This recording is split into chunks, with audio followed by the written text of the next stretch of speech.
At the prestigious Anchor Bay Yacht Club's annual regatta dinner, I watched my husband's family toast their success while calling me just another pretty face who married for money, loud enough for the entire dining room to hear. As I stood to leave with whatever dignity remained, I leaned close to my mother-in-law's ear and whispered, "You might want to check who actually owns the marina where your precious yacht is docked." The color drained from her face as understanding began to dawn, but she had no idea that her family's humiliation was just the beginning. Before we jump back in, tell us where you're tuning in from, and if this story touches you, make sure you're subscribed, because tomorrow, I've saved something extra special for you. The morning sun cast long shadows across the polished mahogany floors of my private office on the 32nd floor of the Maritime Commerce Building, where I had been conducting business for the past 8 years under a name my husband's family had never bothered to learn. Victoria Sterling Chen sat behind her executive desk, reviewing quarterly financial reports from Sterling Maritime Holdings, the company she had built from a single boat repair facility into the largest marina and maritime services operation on the eastern seaboard. My journey to this moment had begun 15 years earlier, when I was still Victoria Chen, a 22-year-old marine engineering graduate from MIT who had inherited her grandfather's struggling boat repair shop in what was then a deteriorating waterfront district. The facility consisted of 3 aging dry docks, a small office building with a leaking roof, and equipment that belonged in a maritime museum rather than a functioning business. My grandfather, Chen Wei-ming, had immigrated from Taiwan in 1963, with nothing but maritime expertise learned in the shipyards of Kaohsiung, and an unshakable belief that hard work could overcome any obstacle. He had built Chen Marine Services from absolute poverty, operating out of a converted warehouse and sleeping on a cot in his office until the business generated enough revenue to rent a small apartment nearby. Growing up, I had spent every summer working alongside my grandfather, learning to diagnose engine problems by sound, understanding the intricacies of hull design, and absorbing his philosophy that excellence in service would eventually attract success.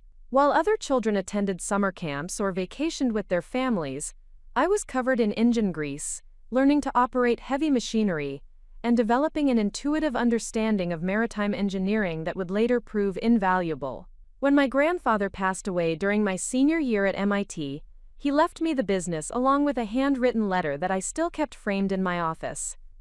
The letter, written in his careful English mixed with Chinese characters, contained advice that had guided every major decision I had made since. "Victoria, success comes not from what others give you, but from what you build with your own hands and mind. Never let anyone make you smaller than your capabilities. The ocean does not care about your gender or your background. It respects only competence and preparation." The inheritance had come at a crucial moment in my career planning. My MIT classmates were accepting positions with major engineering firms, aerospace companies, and technology corporations that offered impressive starting salaries and clear advancement paths. The practical choice would have been to sell my grandfather's struggling business and pursue conventional career opportunities that matched my educational credentials. Instead, I made the decision that would define the next 15 years of my life. I declined job offers from Boeing, General Electric, and Raytheon to move back to the waterfront district and transform my grandfather's repair shop into something unprecedented in the regional maritime industry. The first year was a masterclass in humility and determination. I worked 16-hour days, learning aspects of business management that MIT had never covered. I studied accounting, marketing, regulatory compliance, and customer service, while simultaneously maintaining my technical responsibilities for boat repairs and engine overhauls. My initial business plan was ambitious, but carefully researched. The waterfront district was undergoing gentrification, with developers purchasing deteriorating industrial properties for conversion into luxury residential and commercial spaces. I recognized that this transformation would create demand for high-end marina services that could accommodate the expensive boats owned by wealthy professionals moving into waterfront condominiums and townhouses. However, implementing this vision required capital that I did not possess and expertise in areas that extended far beyond my engineering background. I needed to understand real estate development, luxury service management, and the social dynamics of affluent clients who expected sophisticated amenities along with technical competence. I spent nights researching successful marina operations throughout New England, studying their service offerings, pricing strategies, and customer relationship management approaches. I visited facilities in Newport, Nantucket, and Martha's Vineyard, observing how they balance technical excellence with the hospitality elements that wealthy boat owners expected from premium service providers. The breakthrough came when I identified a pattern that other marina operators had missed. Wealthy boat owners were willing to pay substantial premiums for services that combined technical expertise with convenience and luxury amenities, but most facilities focused on either technical capabilities or luxury amenities without successfully integrating both approaches. I developed a business model that would position Chen Marine Services as the premier destination for discerning boat owners who wanted world-class technical service delivered with the sophistication they expected in other aspects of their affluent lifestyles. This meant hiring not just skilled marine technicians, but also customer service professionals who could interact comfortably with clients accustomed to five-star hotels and exclusive country clubs. The transformation required every dollar of my grandfather's modest life insurance policy, plus business loans that used the property as collateral. I spent 6 months renovating the facility, installing state-of-the-art equipment, and creating customer spaces that reflected the luxury positioning I was targeting. The new Chen Marine Services opened with expanded dry dock capabilities, a customer lounge with leather furniture and panoramic water views, concierge services that could arrange everything from catering to transportation, and technical capabilities that exceeded anything available within 200 miles of our location. My first major client was Harrison Blackwood III, a real estate developer who had recently purchased a 60-foot sailing yacht that required specialized maintenance for its carbon fiber hull and advanced navigation systems. Harrison had been frustrated by service providers who either possessed the technical expertise he needed but operated in facilities that felt like industrial warehouses, or offered luxury amenities but lacked the engineering competence to properly maintain sophisticated vessels. When Harrison brought his yacht to Chen Marine Services, I personally handled the technical assessment and service recommendations. My MIT education had provided me with knowledge of advanced materials and engineering systems that most marine technicians had never encountered. I could discuss carbon fiber stress patterns, electronic navigation integration, and propulsion system optimization with the same fluency that I used to explain basic maintenance procedures to novice boat owners. The combination of technical expertise and professional presentation impressed Harrison enough that he recommended our services to other members of his sailing club. Within 18 months, Chen Marine Services had developed a reputation among affluent boat owners as the facility that could handle any technical challenge while providing service that matched their expectations for luxury and convenience. This success enabled me to expand the business beyond repair services into marina operations, boat storage, and marine services that generated recurring revenue rather than depending entirely on project-based repair work. I purchased adjacent waterfront properties as they became available, gradually assembling the land area that would eventually become Sterling Marina. The transformation from Chen Marine Services to Sterling Marina required 3 years of careful planning and strategic investment. I hired maritime architects to design dock facilities that could accommodate boats ranging from 20-foot pleasure craft to 100-foot luxury yachts. The marina featured amenities that rivaled resort hotels, including a waterfront restaurant, fitness facilities, and concierge services that could arrange anything from boat provisioning to helicopter transportation. By the time Sterling Marina opened, I had invested everything I owned, plus additional financing secured through my business reputation and demonstrated track record of success. The facility represented the culmination of my grandfather's immigrant dream and my own vision of what American entrepreneurship could achieve through combining technical competence with strategic thinking and relentless commitment to excellence. The marina's success exceeded my most optimistic projections. Within 2 years, we had achieved full occupancy with a waiting list of prospective clients seeking dock space. The combination of technical excellence, luxury amenities, and customer service had created a business model that generated substantial profit margins while building customer loyalty that translated into referrals and repeat business. This success allowed me to expand Sterling Maritime Holdings into additional properties throughout New England. I acquired struggling marinas in desirable locations, applied the same transformation strategy that had worked at Sterling Marina, and created a network of premium facilities that dominated the luxury boat services market in the region. By my 30th birthday, Sterling Maritime Holdings controlled 12 marina properties, employed over 200 people, and generated annual revenue exceeding $50 million. I had achieved financial success that surpassed anything my MIT classmates had accomplished in traditional engineering careers, while creating a business that honored my grandfather's legacy and provided meaningful employment for working-class families in waterfront communities. However, my business success remained largely invisible to the social circles I entered when I met and married James Sterling 2 years later. James was a trust fund beneficiary whose family had accumulated wealth through real estate investments and financial management services that required no active involvement from family members. His income derived from investment portfolios managed by professional firms, rather than businesses he had built or professions he had mastered. When James introduced me to his family as his fiancée, they saw a young woman with an engineering degree who had married into their social class rather than a successful business owner who had achieved financial independence through entrepreneurial accomplishment. The assumption that I had married James for his money was so automatic that no one in his family ever asked detailed questions about my background or professional activities. Preparing and narrating this story took us a lot of time, so if you are enjoying it, subscribe to our channel. It means a lot to us. Now back to the story. This misunderstanding was reinforced by my decision to use a hyphenated name after marriage, while maintaining complete separation between my personal and professional identities. Sterling Maritime Holdings continued to operate under my original business name and corporate structure, while Victoria Sterling Chen participated in social activities and charitable events associated with James's family without discussing her business responsibilities or achievements. The separation served practical purposes beyond privacy preferences. My business clients appreciated dealing with an owner-operator who could make immediate decisions about technical and service issues without consulting family members or business partners. Maintaining professional independence also protected Sterling Maritime Holdings from potential complications that could arise from James's family learning about the company's success and attempting to influence business decisions or claim involvement in achievements they had not contributed to creating. For 8 years, this arrangement had worked effectively.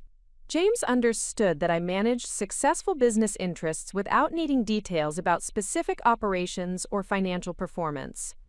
His family assumed that my professional activities were modest consulting work or charitable involvements that occupied my time without generating substantial income or requiring serious attention. The deception was not malicious, but rather a recognition that James's family measured worth through inherited wealth and social connections, rather than entrepreneurial achievement or professional competence. They valued family pedigree and educational credentials from elite institutions above business success or technical expertise, particularly when those accomplishments belonged to women who had not been born into their social class.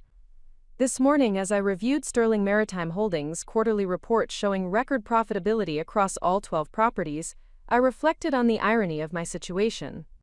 The same people who dismissed me as a trophy wife whose primary qualification was physical attractiveness were about to discover that their comfortable lifestyle and social status depended on Marina services provided by the woman they had consistently underestimated and marginalized. The revelation was not something I had planned or anticipated, but rather the inevitable result of James's family's increasing arrogance and their assumption that their wealth and social position protected them from consequences of treating others with contempt and condescension.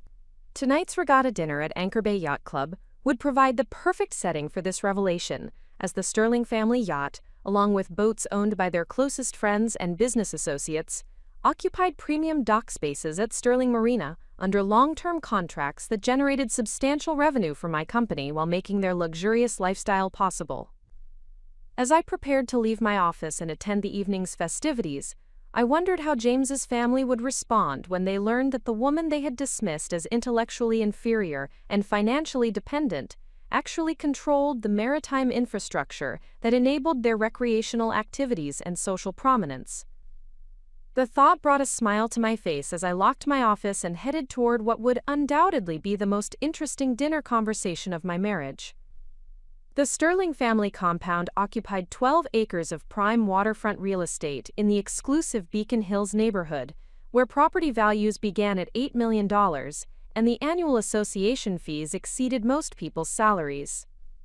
The main house, a Georgian colonial mansion built in 1923, commanded panoramic views of the harbor while serving as headquarters for a family whose wealth had been accumulating for 4 generations without requiring any member to demonstrate particular competence or ambition. James Sterling I Vth had inherited his position as family patriarch not through leadership ability or business acumen, but simply by surviving longer than his siblings and maintaining cordial relationships with the investment managers who controlled the family trusts. At 68, he possessed the comfortable confidence that comes from never having experienced financial uncertainty or professional failure, largely because he had never engaged in activities that involved meaningful risk or personal accountability. His wife, Margaret Whitmore Sterling, had married into the family 43 years earlier, after graduating from Vassar with a degree in art history that had never been applied to any productive purpose, beyond organizing charity galas and museum fundraising events. Margaret's primary accomplishments involved managing household staff, coordinating social events, and maintaining the family's reputation within social circles, where appearance and connections mattered more than achievement or character. Their eldest son, James Sterling V, had followed the predictable path of elite private schools, an Ivy League education that emphasized networking over learning, and a career in investment banking that leveraged family connections rather than analytical capabilities. At 42, James V managed a portfolio of inherited assets while pursuing recreational activities that reinforced his social status among other trust fund beneficiaries, who measured success through luxury consumption rather than productive contribution. My husband, James Sterling VI, represented the 4th generation of this comfortable mediocrity. At 38, he possessed sufficient charm and social graces to navigate elite social circles, while lacking the drive or vision that might have led to independent achievement. His income derived entirely from family trusts managed by professional firms, leaving him free to pursue interests in sailing, golf, and charitable board positions that required attendance at meetings but little actual responsibility. The Sterling family's wealth had originated with James Sterling I, who had demonstrated genuine entrepreneurial ability by building a successful textile manufacturing business during the industrial expansion of the early 20th century. However, each subsequent generation had become more removed from productive activity, transforming inherited assets into investment portfolios while adopting lifestyles that emphasized leisure and social position over professional accomplishment. This pattern of declining engagement with productive work was not uncommon among established wealthy families, but the Sterlings had embraced their parasitic relationship with inherited wealth more completely than most. They viewed business ownership and professional careers as activities for people who lacked sufficient family resources to avoid such necessities, failing to understand that meaningful work provided satisfaction and identity that passive wealth accumulation could never replace. My introduction to the Sterling family dynamics had occurred during my engagement to James, when I was invited to Sunday dinner at the family compound and subjected to the subtle interrogation techniques that wealthy families employed to assess potential additions to their social circle. The questions were carefully designed to determine my background, my family's financial status, and most importantly, my motivations for marrying into their elevated social position. Margaret had conducted this examination with the skill of a prosecutor, asking seemingly innocent questions about my childhood, my parents, occupations, and my professional plans that were actually attempts to determine whether I represented a financial threat or social embarrassment to family reputation. The assumption underlying every inquiry was that any woman marrying James must be motivated primarily by access to sterling wealth and social status. When I mentioned my engineering degree from MIT, the family's reaction had been politely dismissive rather than impressed. Technical education was viewed as evidence of middle-class background rather than intellectual achievement, something that practical people pursued when they lacked family resources that made professional careers unnecessary. The possibility that I might have entrepreneurial ambitions or significant business capabilities never entered their consideration. This attitude had persisted throughout my 8-year marriage, with family members consistently treating my professional activities as harmless hobbies that occupied my time without generating serious income or requiring meaningful expertise. When I attended business meetings or traveled for work purposes, the family assumed these activities were charitable involvements or social commitments, rather than responsibilities associated with managing a substantial business operation. The Sterling family's blindness to my professional achievements was reinforced by their social circle, where wives were expected to contribute to family status through charitable work, cultural activities, and social connections, rather than independent business success. Women who pursued serious careers were viewed as either unfortunate individuals who lacked sufficient family resources to avoid such necessities, or ambitious climbers who sought professional recognition to compensate for modest backgrounds. This environment had made it relatively easy to maintain separation between my identity as Victoria Sterling Chen, wife of a trust fund beneficiary, and my role as the owner and chief executive of Sterling Maritime Holdings. The Sterling family's lack of curiosity about business operations that did not directly affect their investment portfolios meant that they never asked detailed questions about my professional activities or attempted to understand the scope and success of my maritime business empire. The irony of this situation was that the Sterling family's recreational lifestyle depended extensively on services provided by my company, without their recognition of this relationship. The family yacht, a 75-foot sailing vessel named Sterling Legacy, occupied a premium berth at Sterling Marina under a long-term contract that generated substantial annual revenue for my business. The boat's maintenance, storage, and concierge services were provided by my employees, using equipment that I had purchased and facilities that I had designed and constructed. Beyond the direct services provided to Sterling family vessels, my marina operations supported the broader social network that enabled their lifestyle and status. The majority of boats docked at Sterling Marina belonged to wealthy families who comprised the Sterling family's social circle, creating a maritime community where business relationships and personal friendships overlapped in ways that the Sterling family had never bothered to understand or investigate. This oversight extended to other members of their social circle who had similarly failed to research the ownership structure of the facilities they used regularly. Harrison Blackwood III, who had been my first major client and had recommended my services to the Sterling family, remained unaware that the young woman he had dismissed as James's trophy wife was actually the business owner who had transformed his sailing experience and significantly increased the value of his maritime investments.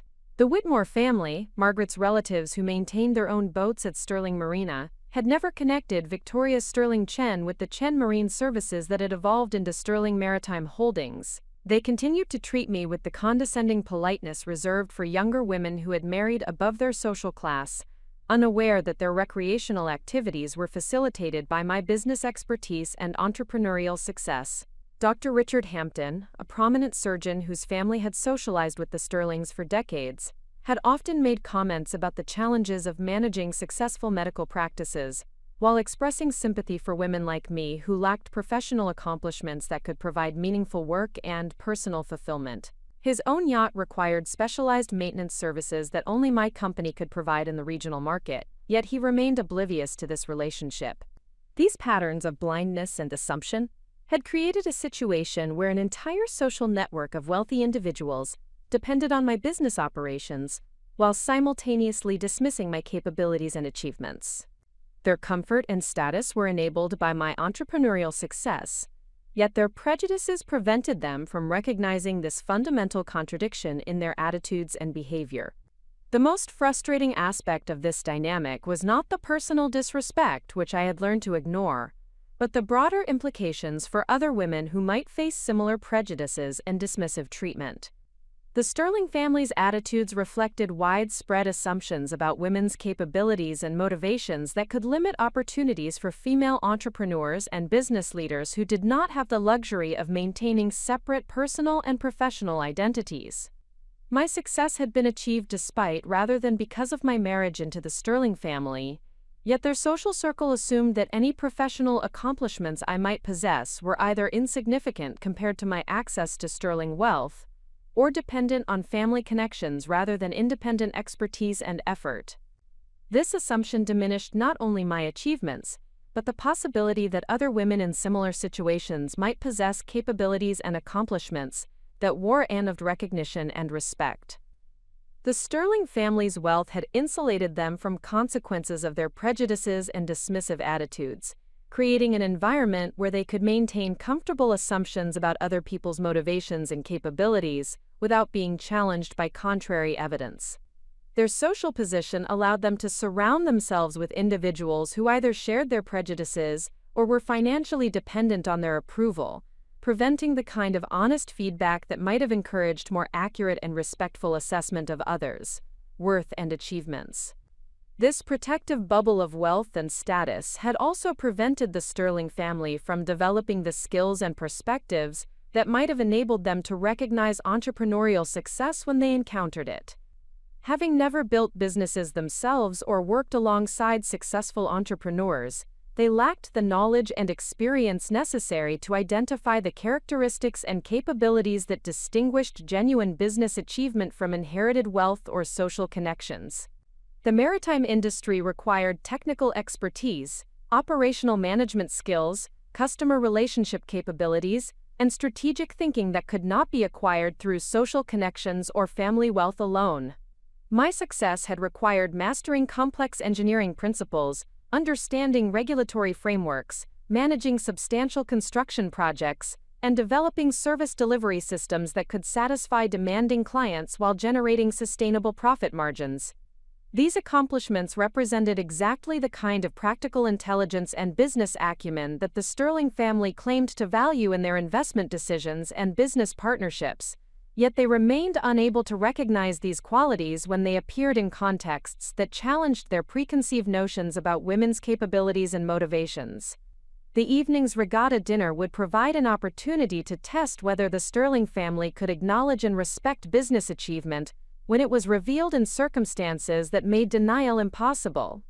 Their response would demonstrate whether their prejudices were merely casual assumptions that could be corrected through education and evidence, or fundamental attitudes that would persist even when confronted with unmistakable proof of their errors and limitations. As I selected jewelry and accessories that would complement my evening gown, I reflected on the broader significance of the evening's potential revelations. The Sterling family's reaction would serve as a case study in how established wealth and social position could either enable growth and learning or reinforce comfortable prejudices that prevented accurate assessment of other people's worth and potential contributions to society. The stakes of this revelation extended beyond personal vindication or family dynamics to questions about how successful women navigate social environments that may not be prepared to recognize or respect their achievements. The evening would test whether truth and evidence could overcome prejudice and assumption, or whether some individuals were too invested in their comfortable misconceptions to acknowledge reality when it contradicted their preferred narratives. My preparation for the evening included not only selecting appropriate attire and accessories, but also considering how to present information about Sterling Maritime Holdings in ways that would maximize impact while maintaining the dignity and professionalism that had characterized my business operations. The revelation needed to be clear and undeniable, but delivered with the class and competence that would reinforce rather than undermine the business reputation I had worked years to establish and maintain. As I applied the final touches to my makeup and prepared to join James for the drive to Anchor Bay Yacht Club, I felt a mixture of anticipation and satisfaction that had nothing to do with revenge or personal gratification. Tonight would provide an opportunity to demonstrate that assumptions about people's capabilities and worth could be not only wrong but counterproductive for everyone involved in maintaining them. The Sterling family was about to discover that their comfortable prejudices had prevented them from recognizing and appreciating genuine accomplishment in their own family, while their dismissive attitudes had created unnecessary barriers to relationships that might have been mutually beneficial if based on respect and accurate understanding rather than assumption and condescension. The morning of the regatta dinner began with an emergency conference call at 7 a.m. that would test every business leadership skill I had developed over 8 years of building Sterling Maritime Holdings. Marcus Chen, my operations director and nephew of my late grandfather, was calling from Sterling Marina's main facility, where overnight storms had caused significant damage to the northern dock section that housed some of our most valuable client vessels. "Victoria, we have a situation."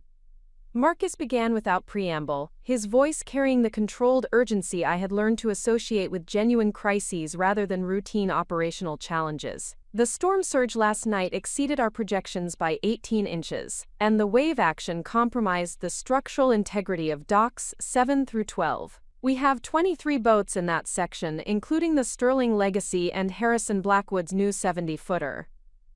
I closed my eyes and mentally calculated the financial and reputational implications of this crisis. The boats in the affected section represented over $40 million in client assets, while the dock infrastructure itself had cost nearly $2 million to construct and install just 3 years earlier. More critically, the timing of this emergency threatened to disrupt the regatta dinner, where many of our most important clients would be expecting to discuss their boats' condition and our facility's reliability. "What's the immediate assessment?"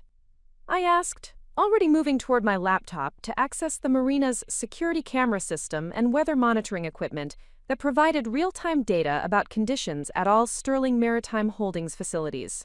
Marcus had prepared for this question with a thoroughness that made him invaluable during crisis situations. The structural damage is concentrated in the connector joints between dock sections 7 and 9, where the wave action created lateral stress that exceeded design specifications. We can stabilize the situation temporarily, but permanent repairs will require removing all vessels from the affected area and rebuilding approximately 300 feet of dock infrastructure.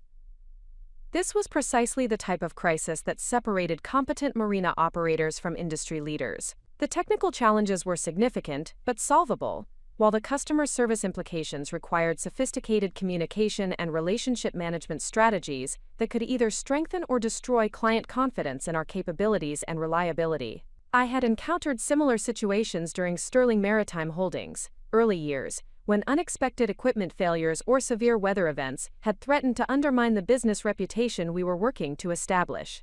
Each crisis had provided opportunities to demonstrate our commitment to client service, while developing operational procedures that prevented similar problems in the future. "How long for temporary stabilization?" I asked, simultaneously reviewing weather forecasts and assessing the availability of emergency equipment and personnel that would be required for immediate response efforts. 4 hours if we mobilize both emergency crews and bring in additional materials from the Gloucester facility," Marcus replied, referring to the comprehensive disaster response protocols we had developed after a similar crisis 3 years earlier, had taught us the importance of maintaining redundant equipment and cross-trained personnel at multiple locations. This response time would allow us to secure the affected vessels and restore basic dock functionality before afternoon activities at the yacht club would require clients to access their boats. However, the permanent repairs would take approximately 2 weeks and cost an estimated $300,000 that had not been budgeted for this quarter. More immediately, the crisis required delicate communication with affected clients who would need to understand the situation while maintaining confidence in our ability to protect their valuable vessels and restore full service capability. These conversations would need to balance transparency about the challenges we faced with reassurance about our professional competence and commitment to client satisfaction. "Begin stabilization immediately," I instructed, already developing a communication strategy that would address client concerns while demonstrating the crisis management capabilities that distinguish Sterling Maritime Holdings from competitors who might handle similar situations less professionally. "I'll handle client notifications personally, starting with the highest value vessels and working through the complete list systematically." The next 3 hours required the kind of multitasking and crisis leadership that business schools attempted to teach through case studies, but could only be truly learned through real-world experience managing complex operations under pressure. I coordinated emergency response activities while simultaneously conducting individual phone calls with 23 boat owners who needed specific information about their vessels, condition, and our recovery timeline. These conversations revealed the relationship capital that Sterling Maritime Holdings had accumulated through 8 years of exceptional service and professional integrity. Rather than panic or threats to move their boats to competitor facilities, clients expressed confidence in our ability to handle the situation effectively, while offering assistance and support that reflected genuine respect for our operational capabilities. Harrison Blackwood's response was particularly meaningful. "Victoria, I've seen how you handle challenges, and I have complete confidence that you'll resolve this situation better than any other marina operator in the region could manage," he said when I called to discuss the condition of his 70-foot sailing yacht. "Let me know if you need additional resources, or if there's anything I can do to help coordinate with other affected owners." This level of client loyalty and trust represented years of consistent performance and relationship building that could not be purchased or faked. It reflected the business philosophy my grandfather had instilled during my childhood summers working in his repair shop. technical competence, and professional integrity would eventually create customer relationships that could survive temporary setbacks and occasional crises. By noon, the emergency stabilization was complete. All affected vessels were secure, and detailed repair plans had been developed for both the dock infrastructure and 2 boats that had sustained minor damage during the storm surge. The crisis had been managed professionally and efficiently, demonstrating exactly the kind of operational excellence that had built Sterling Maritime Holdings' reputation as the region's premier marina operator. However, the morning's emergency response had consumed time and energy that I had planned to use for preparation for the evening's regatta dinner. The crisis management had also reminded me of the substantial responsibilities and pressures associated with operating a business that managed millions of dollars in client assets, while employing over 200 people whose livelihoods depended on our continued success and growth. These responsibilities represented the reality of entrepreneurial leadership that was invisible to individuals like the Sterling family, who assumed that business ownership primarily involved enjoying profits generated by other people's work, rather than managing complex operations that required constant attention and periodic crisis response. The morning's emergency had provided a perfect example of why business success required capabilities that could not be inherited or acquired through social connections alone.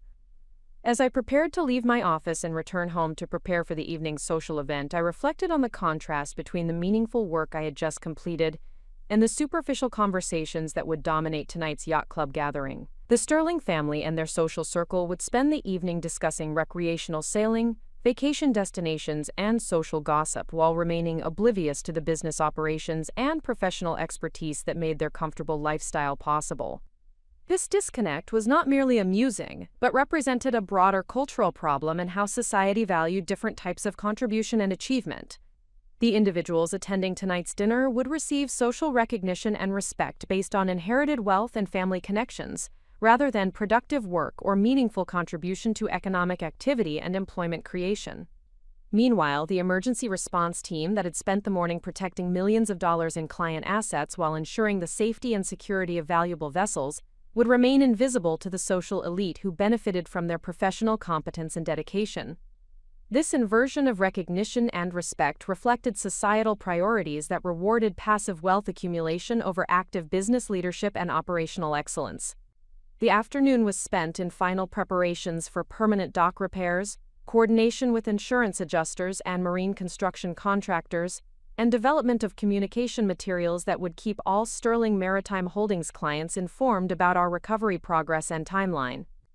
These activities required the same attention to detail and strategic thinking that had built our business reputation, yet they would be invisible to tonight's yacht club audience who assumed that Marina services somehow provided themselves without requiring professional management or business expertise. At 4 p.m., I finally left the office and returned home to prepare for an evening that would serve multiple purposes beyond social obligation. The regatta dinner would provide opportunities to strengthen relationships with important clients who had demonstrated confidence in our crisis management capabilities, while also revealing to the Sterling family the true nature of the professional responsibilities they had consistently dismissed and undervalued. The irony of the situation was that the morning's emergency had actually strengthened my position for the evening's potential confrontation. The successful crisis response had demonstrated exactly the kind of leadership and operational competence that distinguished genuine business achievement from inherited wealth or social position. Any revelation about Sterling Maritime Holdings ownership would now be reinforced by concrete evidence of professional capabilities that could not be dismissed or minimized. As I selected attire for the evening that would convey both social appropriateness and professional authority, I considered how the day's events had prepared me for whatever conflicts might emerge at the yacht club. The morning had reminded me of my actual accomplishments and responsibilities, providing confidence that was based on demonstrated competence rather than social position or family connections. The Sterling family's attitudes and behavior over 8 years of marriage had never seriously threatened my self-confidence, because my identity and self-respect were grounded in professional achievement and business success that existed independently of their recognition or approval. Their dismissive treatment was annoying and occasionally frustrating, but it could not undermine the fundamental satisfaction that came from building something meaningful through expertise and effort. This evening would test whether the Sterling family was capable of growth and learning when confronted with evidence that contradicted their comfortable assumptions, or whether their prejudices were too fundamental to their worldview to be modified by mere facts. Their response would reveal as much about their character and limitations as it would about their attitudes toward women's capabilities and achievements.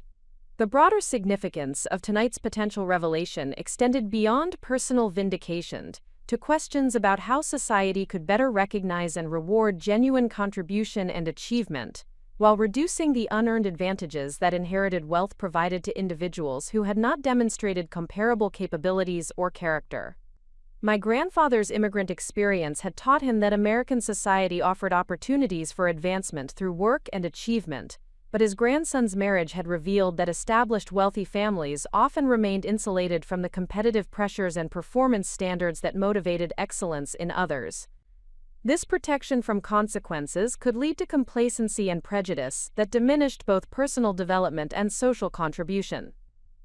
The Sterling family represented a test case in whether privileged individuals could transcend the limitations of their comfortable circumstances to appreciate and respect achievement in others, particularly when that achievement challenged their assumptions about social hierarchy and personal worth. Their reaction to learning about Sterling Maritime Holdings would reveal whether wealth and status had made them incapable of recognizing excellence that originated outside their familiar social categories.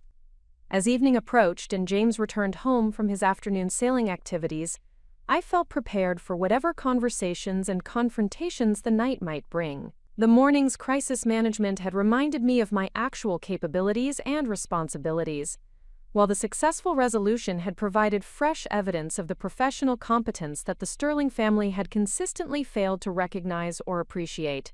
Tonight would determine whether truth and evidence could overcome prejudice and assumption, or whether some individuals were too invested in their comfortable misconceptions to acknowledge reality, even when it directly contradicted their preferred narratives about other people's worth and capabilities. The Anchor Bay Yacht Club had stood as a monument to maritime tradition and social exclusivity since 1892, when railroad barons and shipping magnates had established the institution as a retreat from the commercial pressures that had generated their substantial fortunes. The clubhouse, a magnificent example of shingle-style architecture, commanded sweeping views of the harbor while housing dining rooms, meeting facilities, and social spaces that had witnessed more than a century of business negotiations, political discussions, and social ceremonies among the region's most influential families. Tonight, the club's main dining room had been transformed for the annual regatta dinner, an event that combined celebration of sailing achievements with networking opportunities and social positioning that extended far beyond recreational boating. Crystal chandeliers cast warm light over tables adorned with nautical-themed centerpieces, while floor-to-ceiling windows provided dramatic views of the harbor, where dozens of illuminated yachts created a floating display of wealth and maritime passion. James and I arrived precisely at 7:30, timing calculated to avoid appearing either overeager or fashionably late in ways that might draw unnecessary attention to our entrance. James wore his navy blazer with the yacht club's distinctive gold buttons, while I had selected a midnight blue silk dress that conveyed sophistication without ostentation, paired with the sapphire necklace that had belonged to my grandmother and represented the only substantial jewelry I owned that carried personal meaning rather than social signaling. The cocktail reception was already in full swing when we entered the club's main foyer, where members and guests mingled with the practiced ease that characterized individuals accustomed to social events, where business relationships and personal friendships intertwined in complex patterns of mutual obligation and strategic networking. The conversations buzzed with discussions of sailing conditions, boat maintenance challenges, and vacation destinations, punctuated by references to business dealings and investment opportunities that reflected the overlap between recreational sailing and professional success. Margaret Sterling approached us within minutes of our arrival, her smile combining maternal warmth with the calculated assessment that characterized her interactions with family members whose behavior might reflect upon the Sterling reputation. She wore an emerald green evening gown that complemented her silver hair and conveyed exactly the level of understated elegance that was expected from women of her social position and generational perspective. "Victoria, you look lovely this evening," she said, her voice carrying the tone of approval that suggested she'd examined my appearance and found it acceptable for the occasion. "I trust you had a relaxing day preparing for tonight's festivities, unlike those of us who had to manage various complications and responsibilities." The comment was delivered with Margaret's characteristic skill at conveying criticism through apparent pleasantries, suggesting that my presumed lack of serious obligations had afforded me luxury of extensive preparation time that was unavailable to individuals managing substantial responsibilities. The implication was clear: my primary function was ornamental rather than productive, allowing me to focus on appearance and social performance while others handled meaningful work and decision-making. Actually, I spent most of the day managing an emergency situation at one of my business properties, I replied with pleasant neutrality, providing accurate information while avoiding details that might prompt questions I was not yet prepared to answer comprehensively. Sometimes unexpected challenges require immediate attention, regardless of social commitments. Quote, Margaret's expression shifted slightly, suggesting mild surprise that I would claim professional responsibilities that could conflict with social obligations. Her worldview assumed that women in my position might have charitable commitments or hobby interests, but nothing that could legitimately be described as emergency business management, requiring immediate personal attention and decision-making authority. How interesting.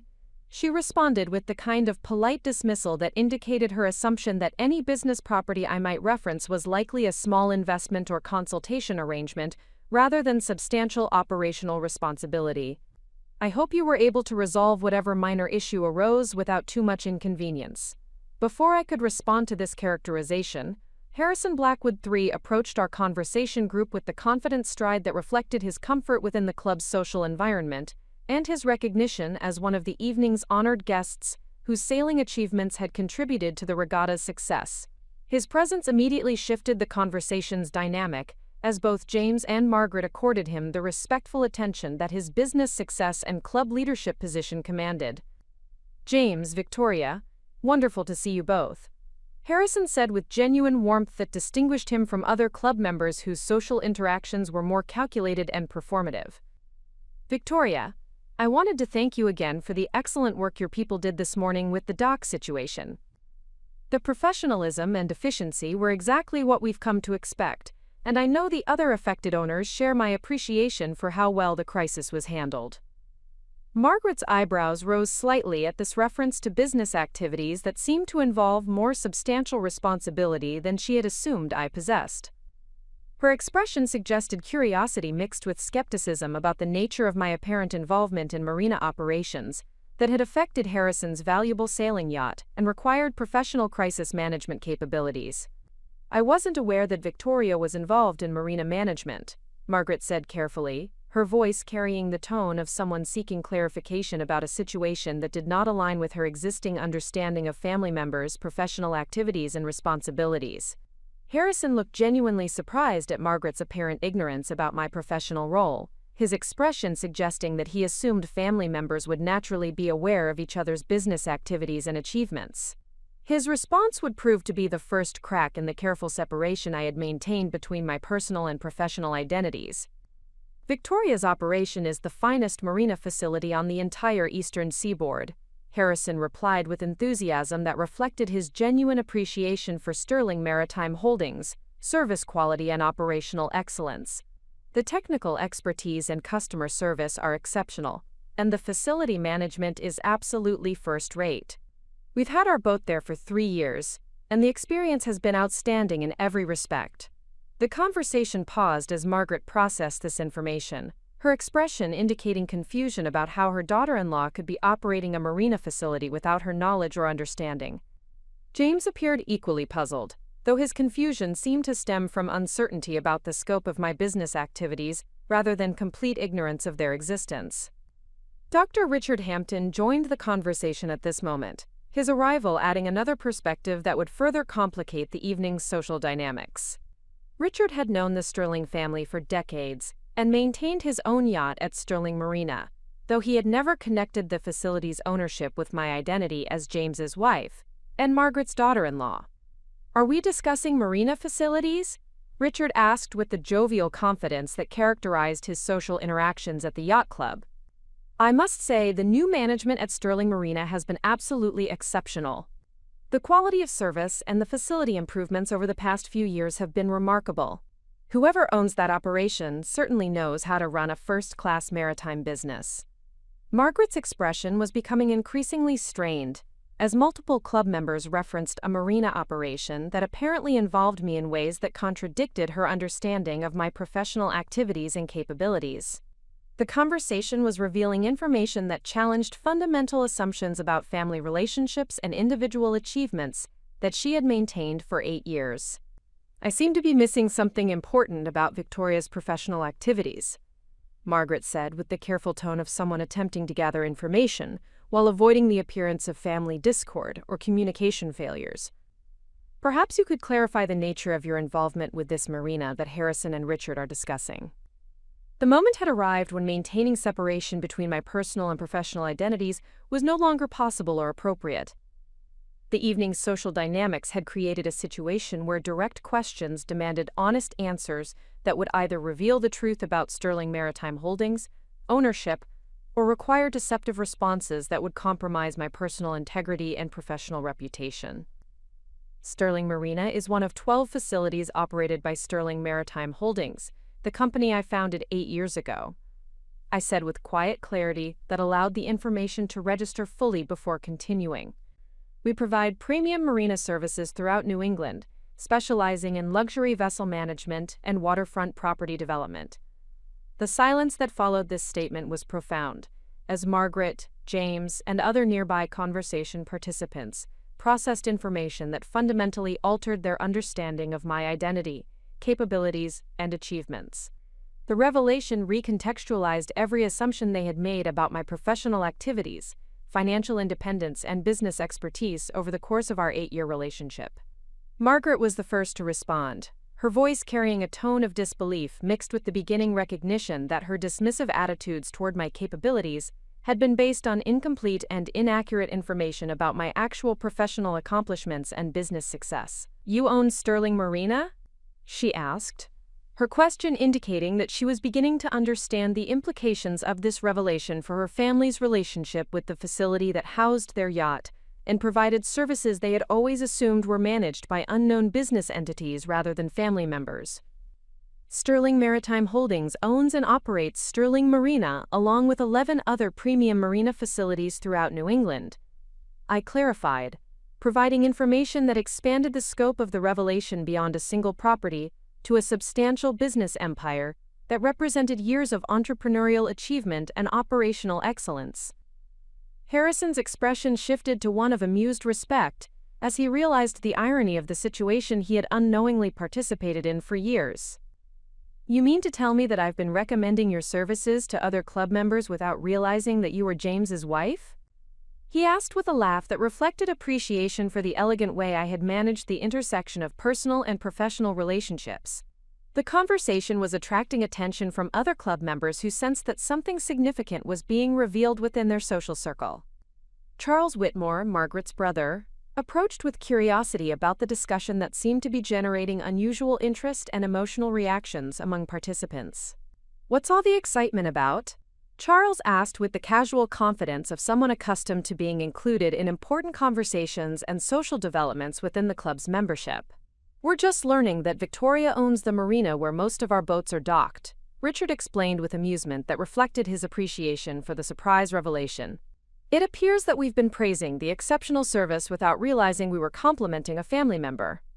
Charles's expression indicated the same confusion and disbelief that had characterized other family members, reactions to information that contradicted their long-standing assumptions about my professional status and business capabilities. His response would contribute to the growing realization that the Sterling family's understanding of my identity and achievements had been fundamentally incomplete and inaccurate.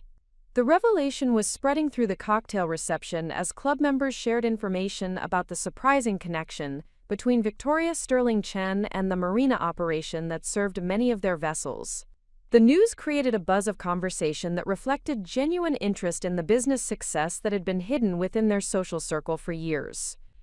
James had remained largely silent during these revelations, his expression suggesting internal processing of information that required significant adjustment to his understanding of our marriage and my independent professional identity. His reaction would prove crucial for determining how the family would respond to learning about achievements that they had never recognized or acknowledged, The evening was transforming from a routine social event into a moment of truth that would test whether the Sterling family could acknowledge and respect business achievement when it originated from sources they had not expected or previously recognized. Their response would reveal essential information about their character, values, and capacity for growth and learning when confronted with evidence that challenged comfortable assumptions and prejudices. As the cocktail reception continued, I found myself at the center of conversations that had shifted from polite social pleasantries to genuine discussions of business operations, entrepreneurial achievement, and professional expertise that commanded respect from individuals who had previously dismissed my capabilities and contributions. The transformation was both satisfying and challenging, as it required navigating complex social dynamics while maintaining the professional dignity and personal integrity that had characterized my business operations and family relationships throughout 8 years of careful balance between competing identities and obligations. The formal dinner service commenced at 8:30, with club members and their guests taking assigned seats at tables arranged to optimize both harbor views and social interaction among individuals whose business relationships and personal friendships created a complex network of mutual interests and obligations. The Sterling family had been seated at the captain's table, a position of honor that reflected their long-standing membership and substantial financial contributions to club operations and sailing programs. I found myself positioned between James and Dr. Patricia Caldwell, a prominent maritime attorney whose legal practice specialized in admiralty law and yacht registration issues that affected many club members. Patricia had built her reputation through meticulous attention to regulatory compliance and contractual negotiations that protected her clients' substantial maritime investments, while ensuring proper legal documentation for complex ownership structures and commercial arrangements. The conversation during the first course centered on sailing conditions and regatta results, with participants sharing observations about wind patterns, racing strategies, and vessel performance that demonstrated the technical expertise that distinguished serious sailors from casual recreational boaters. These discussions revealed the depth of maritime knowledge that club members possessed, reflecting years of experience and substantial investment in understanding sailing techniques and boat handling capabilities. Margaret Sterling dominated much of the early conversation, sharing observations about sailing competition and club activities with the authoritative tone that reflected her decades of involvement in yacht club social functions and maritime community leadership.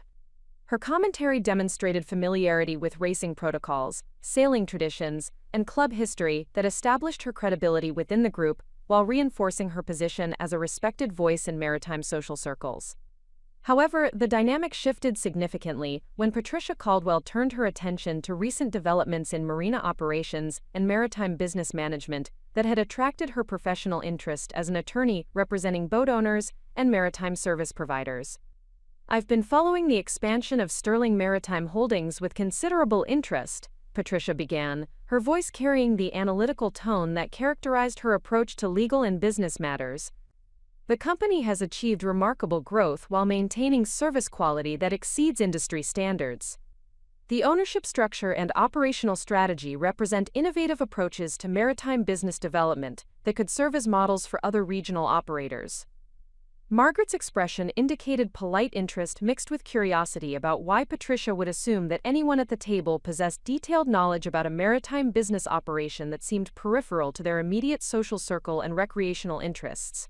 "Are you familiar with Sterling Maritime's operations?" Margaret asked, her question reflecting genuine uncertainty about why this topic had been introduced into their dinner conversation. Patricia appeared surprised by the question, her expression suggesting that she assumed the connection between Sterling Maritime Holdings and the Sterling family would be obvious to all table participants. Her response would prove to be a pivotal moment in the evening's unfolding revelation.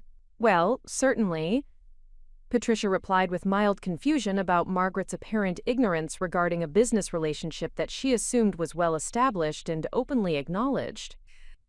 "Victoria's company has become the premier marina operator in New England. The technical expertise and customer service excellence are exceptional, and the facility management sets industry standards for luxury maritime services."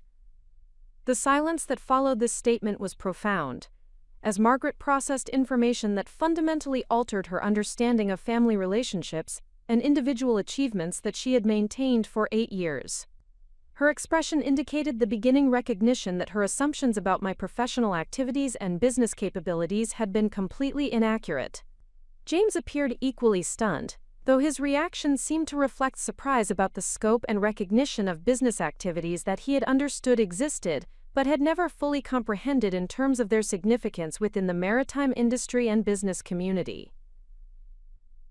Charles Whitmore, who had been listening to the conversation with increasing attention, leaned forward with the expression of someone attempting to clarify information that seemed to contradict his existing understanding of family dynamics and professional relationships. Patricia, when you reference Victoria's company, are you indicating that she owns Sterling Maritime Holdings? Charles asked with careful precision that reflected his background in financial management and his experience evaluating business operations and ownership structures. Of course, Patricia responded with matter-of-fact confidence that indicated her assumption that this information was common knowledge among family members and close associates. Victoria founded the company 8 years ago and has built it into the most successful marina operation on the eastern seaboard. The business achievement is remarkable by any measure, particularly considering the competitive challenges and regulatory complexities involved in maritime service provision. Margaret's face had gone pale as the implications of this revelation became clear. For 8 years she had dismissed me as a trophy wife, whose primary qualifications were physical appearance and social acceptability, while simultaneously benefiting from marina services provided by the very business empire she had been unknowingly patronizing through her family's recreational sailing activities. The conversation had attracted attention from adjacent tables, where other club members were beginning to recognize that significant information was being revealed about relationships and achievements that had apparently been misunderstood or unknown within their social circle. Dr. Richard Hampton, who had moved closer to overhear the discussion, interjected with observations that further expanded the scope of the revelation about Sterling Maritime Holdings, impact on club members, sailing experiences, and maritime investments. The transformation of Sterling Marina over the past 8 years has been extraordinary, Richard said with genuine appreciation that reflected his years of experience with marina services throughout New England. The facility improvements, service quality, and operational excellence have set new standards for luxury marina operations. The investment in infrastructure and technology represents millions of dollars in development that has benefited every boat owner in the region. Harrison Blackwood, who had been observing the conversation from a nearby table, approached with information that would further illuminate the scope of business achievement that had remained hidden within the Sterling family's social circle. Victoria, I think it's time everyone understood the full scope of what you've accomplished, Harrison said with respect that reflected his genuine appreciation for entrepreneurial success and business leadership. Sterling Maritime Holdings doesn't just operate individual marina facilities. The company has revolutionized marina services throughout New England, providing employment for hundreds of people while setting industry standards for customer service and operational excellence. The revelation was spreading throughout the dining room as club members shared information about the surprising connection between Victoria Sterling Chen and the Marina Empire that had enhanced their sailing experiences and protected their substantial maritime investments. The news created conversations that reflected genuine admiration for business achievement that had been accomplished through expertise and determination, rather than inherited advantage or family connections. Margaret finally found her voice, though her words carried a tone of disbelief that indicated difficulty processing information that contradicted fundamental assumptions she had maintained for years. Victoria, why didn't you tell us about your business success? She asked, her question revealing the beginning recognition that her dismissive treatment had been based on incomplete and inaccurate information about my professional capabilities and achievements. The question provided an opportunity to address the broader issues that had shaped 8 years of family relationships, characterized by assumption and dismissal, rather than genuine curiosity about individual accomplishments and professional contributions. Margaret, you never asked. I replied with quiet dignity that acknowledged the truth of our relationship dynamic without expressing anger or resentment that might have been justified by years of condescending treatment and systematic dismissal. Your assumptions about my capabilities and motivations made it clear that my professional activities were viewed as insignificant compared to my role as James's wife and your daughter-in-law. The honesty of this response created an uncomfortable moment of recognition among family members who were being forced to confront their own behavior and attitudes toward achievements they had never bothered to investigate or acknowledge. James spoke for the first time since the revelations had begun, his voice carrying uncertainty mixed with what appeared to be genuine surprise about the extent of business success that had been achieved independently of family resources or connections. "Victoria, I knew you managed business interests, but I never realized the scope of what you had built," James said with apparent sincerity that suggested his ignorance had been genuine rather than deliberately dismissive. "Why didn't you share more details about Sterling Maritime Holdings?"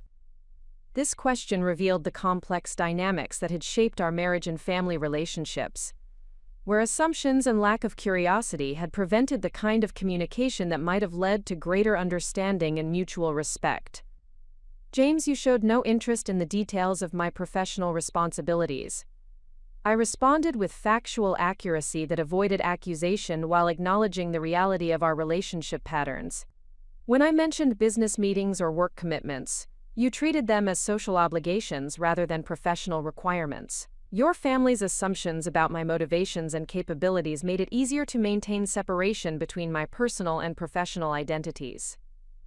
Dr. Caldwell, who had been observing this family dynamic with the analytical perspective of someone accustomed to evaluating complex relationships and institutional structures, offered observations that placed the evening's revelations in broader context. This situation illustrates how assumptions and stereotypes can prevent recognition of achievement and capability, Patricia said with professional insight that reflected her experience in legal practice and business analysis. "Victoria's accomplishments represent exactly the kind of entrepreneurial success that should be celebrated and recognized, yet family relationships and social expectations apparently prevented proper acknowledgement of her business leadership and industry impact." The conversation continued as other club members approached to congratulate me on business achievements they had not previously connected with my identity as a Sterling family member. These interactions revealed the genuine respect that my professional work had earned within the maritime community, contrasting sharply with the dismissive treatment I had received from individuals who had made assumptions based on social position rather than demonstrated competence. Captain William Morrison, the club's commodore and a retired Navy officer whose maritime expertise commanded universal respect among members, offered perspective that elevated the evening's discussion beyond personal family dynamics to broader questions about recognition and achievement. "Mrs. Sterling Chen, your company's contributions to maritime safety and service excellence have been recognized throughout the industry," Captain Morrison said with formal respect that reflected both his military background and his genuine appreciation for operational competence and professional integrity. "The Sterling Maritime Holdings operation represents best practices in facility management and customer service that other operators attempt to emulate." This recognition from the club's senior leadership created a moment of validation that transcended family approval or social acceptance. The respect was based on demonstrated competence and measurable achievement, rather than inherited position or social connections, representing the kind of recognition that could only be earned through excellence and sustained performance.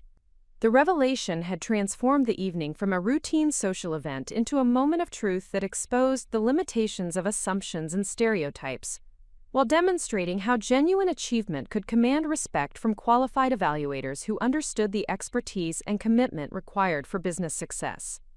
Margaret's response to these developments would prove crucial for determining whether the Sterling family could acknowledge and respect accomplishment when it challenged their preconceived notions about individual capabilities and motivations. "Victoria, I owe you an apology," Margaret said with apparent sincerity that suggested genuine recognition of her errors in judgment and treatment. "I made assumptions about your interests and capabilities that were clearly wrong. Your business success is impressive by any measure, and I should have recognized and respected your achievements." This acknowledgement represented a significant development in family relationships, though it remained to be seen whether the change in understanding would translate into lasting modification of attitudes and behavior patterns that had characterized 8 years of marriage and family interaction. The evening continued with conversations that reflected a fundamental shift in how club members and family members perceived my identity and achievements. The revelation had created opportunities for genuine recognition and respect, based on demonstrated competence rather than social assumptions. while also exposing the limitations of stereotypes and prejudices that could prevent accurate assessment of individual worth and contribution. As the dinner service concluded and the evening's formal program began, I reflected on the broader significance of the revelations that had transformed a social event into a moment of personal and professional vindication that demonstrated the power of truth and achievement to overcome assumption and dismissal. The evening's formal program commenced with the traditional presentation of sailing awards and recognition of regatta participants whose achievements had distinguished them during the season's competitive events. Captain Morrison delivered remarks that celebrated both individual accomplishments and the collaborative spirit that characterized the club's maritime community, emphasizing how sailing excellence reflected broader principles of dedication, skill development, and perseverance that extended beyond recreational activities into professional and personal success. However, the atmosphere in the dining room had been fundamentally altered by the revelations about Sterling Maritime Holdings' ownership and operational scope. Conversations continued throughout the award presentations, with club members processing information that recontextualized their understanding of relationships and achievements within their social circle, while recognizing how assumptions and stereotypes had prevented accurate assessment of individual capabilities and contributions.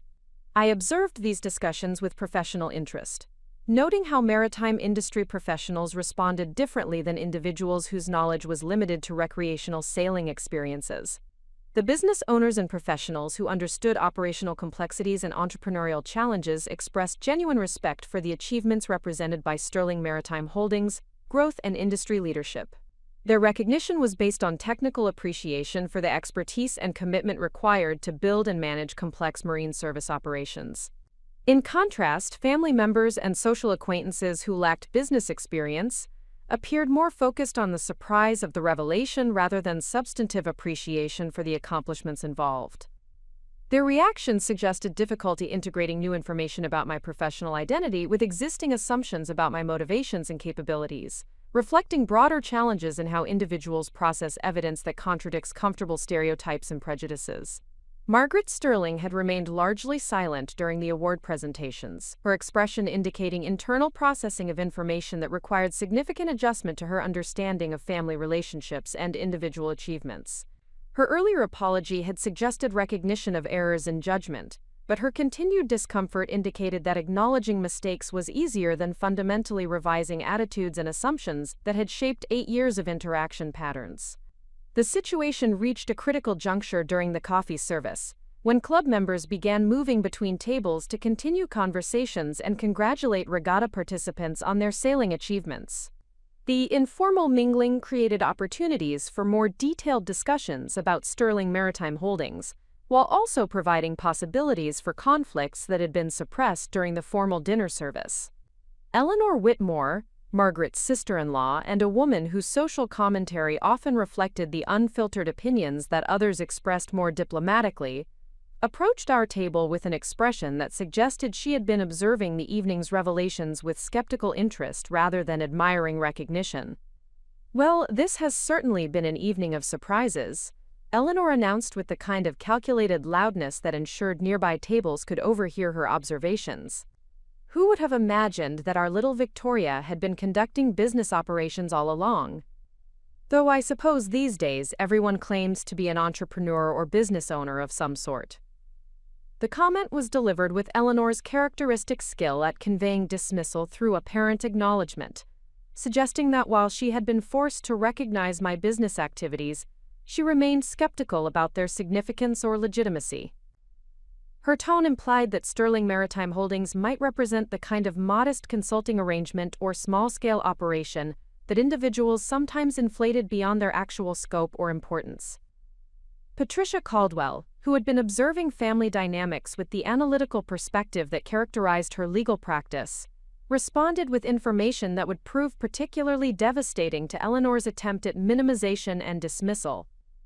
"Eleanor, I believe you may be underestimating the scope and significance of Victoria's achievements," Patricia said with professional authority that reflected her extensive knowledge of maritime business operations and industry standards. Sterling Maritime Holdings controls over $300 million in marina properties and marine service operations. The company employs more than 400 people, and generates annual revenue that exceeds many Fortune 500 companies. These are not modest consulting arrangements, but substantial business achievements that have transformed Marina services throughout New England. The precision and scale of these financial details created immediate impact among table participants who possessed sufficient business knowledge to understand the implications of revenue numbers and employment figures that Patricia had provided.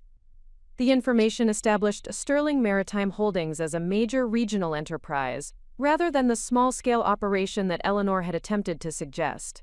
Eleanor's expression shifted to one of defensive skepticism, suggesting that she remained reluctant to acknowledge achievements that contradicted her preferred narrative about family relationships and individual capabilities. Her response would reveal whether she possessed sufficient character to accept evidence that challenged comfortable assumptions. "Those are certainly impressive claims," Eleanor said with calculated doubt that implied questions about the accuracy of information Patricia had presented. "Though I suppose financial figures can be interpreted in various ways, depending on how one calculates revenue and asset valuations." Harrison Blackwood, who had been listening to this exchange with growing irritation at Eleanor's dismissive attitude, intervened with observations that would further establish the credibility and significance of Sterling Maritime Holdings' business achievements. "Eleanor, there's no interpretation required," Harrison said with firm authority that reflected both his business experience and his direct knowledge of marina operations through years of customer experience. "Victoria's company has revolutionized marina services throughout the region. The facility management, customer service, and operational excellence are extraordinary by any measure. I've recommended Sterling Maritime Properties to dozens of boat owners, and every single recommendation has resulted in complete satisfaction and appreciation for the quality of service provided." Dr. Richard Hampton added perspective that emphasized the broader industry recognition that Sterling Maritime Holdings had achieved through consistent performance and innovation in marina management and marine services. "The company's reputation extends far beyond regional operations," Richard observed with respect that reflected his own professional standards and appreciation for operational excellence. Maritime industry publications have featured Sterling Maritime Holdings as an example of best practices in customer service and facility management. The business achievement represents genuine industry leadership rather than local success. Quote, "These endorsements from knowledgeable professionals created mounting evidence of business achievement that became increasingly difficult for Eleanor to dismiss or minimize." However, her response suggested that she remained committed to maintaining skeptical attitudes that protected her comfortable assumptions about social hierarchy and individual worth. "I'm sure Victoria has been very successful with her little marina business," Eleanor said with condescension that revealed her continued inability to acknowledge achievements that challenged her preconceptions. "Though I do wonder why she felt it necessary to keep such activities secret from family members who might have been supportive and encouraging of her entrepreneurial interests." This comment represented Eleanor's attempt to shift criticism from her own dismissive attitudes toward my alleged secretiveness, suggesting that family relationship problems resulted from my failure to communicate rather than their failure to demonstrate genuine interest in my professional activities and achievements. The accusation provided an opportunity to address directly the behavioral patterns and assumptions that had shaped 8 years of family interactions, while clarifying the reasons for maintaining separation between personal and professional identities. "Eleanor, I maintained professional privacy because family members consistently demonstrated that they viewed my capabilities and achievements as insignificant compared to my role as James's wife. I responded with calm dignity that avoided personal attacks while stating factual observations about relationship dynamics. When I mentioned business meetings or work commitments, they were dismissed as social obligations or hobby interests rather than professional responsibilities. The assumption that I had married James for financial security made it clear that my independent achievements would be viewed as irrelevant or potentially threatening to comfortable family narratives." The directness of this response created uncomfortable recognition among family members, who were being forced to confront their own behavior and attitudes toward achievements they had never bothered to investigate or acknowledge. The moment required honest assessment of relationship patterns that had persisted for years without challenge or correction. Margaret, who had been observing this confrontation with visible discomfort, attempted to redirect the conversation toward reconciliation, rather than continued conflict that might create lasting damage to family relationships. Perhaps we should focus on celebrating Victoria's success rather than analyzing past communication patterns. Margaret suggested with diplomatic authority that reflected her years of managing family dynamics and social situations that required careful navigation of competing interests and sensitivities. However, Eleanor appeared determined to continue her challenge to achievements she remained reluctant to acknowledge fully, suggesting that her skeptical attitudes reflected deeper resistance to evidence that contradicted established social hierarchies and assumptions about individual worth and capability. "I'm simply curious about the timing of these revelations." Eleanor persisted with calculated innocence that implied suspicion about motivations for disclosure. One might wonder whether tonight's announcement was strategically planned to create maximum impact during a social event where business achievements would receive public recognition and validation. This accusation represented Eleanor's final attempt to undermine the legitimacy of achievements she could not deny, by suggesting that their revelation was motivated by strategic calculation rather than honest response to direct questions and professional recognition from knowledgeable industry participants. Captain Morrison, who had been observing this exchange with the disciplined restraint that characterized his military background and club leadership responsibilities, provided authoritative perspective that would effectively conclude Eleanor's attempts at dismissal and challenge. "Mrs. Whitmore, I believe you may be missing the essential point of this evening's revelations," Captain Morrison said with formal authority that commanded immediate attention and respect from all table participants. "Mrs. Sterling Chen's business achievements represent exactly the kind of entrepreneurial success and professional excellence that our club has traditionally celebrated and honored. The scope and quality of Sterling Maritime Holdings' operations reflect dedication, expertise, and leadership that deserve recognition and respect, rather than skepticism or minimization." Quote, "The captain's intervention represented institutional validation that transcended family dynamics and social politics, establishing professional recognition based on demonstrated competence and measurable achievement, rather than inherited position or social connections." His support effectively ended Eleanor's attempts to challenge or dismiss achievements that had been documented and verified by multiple credible sources.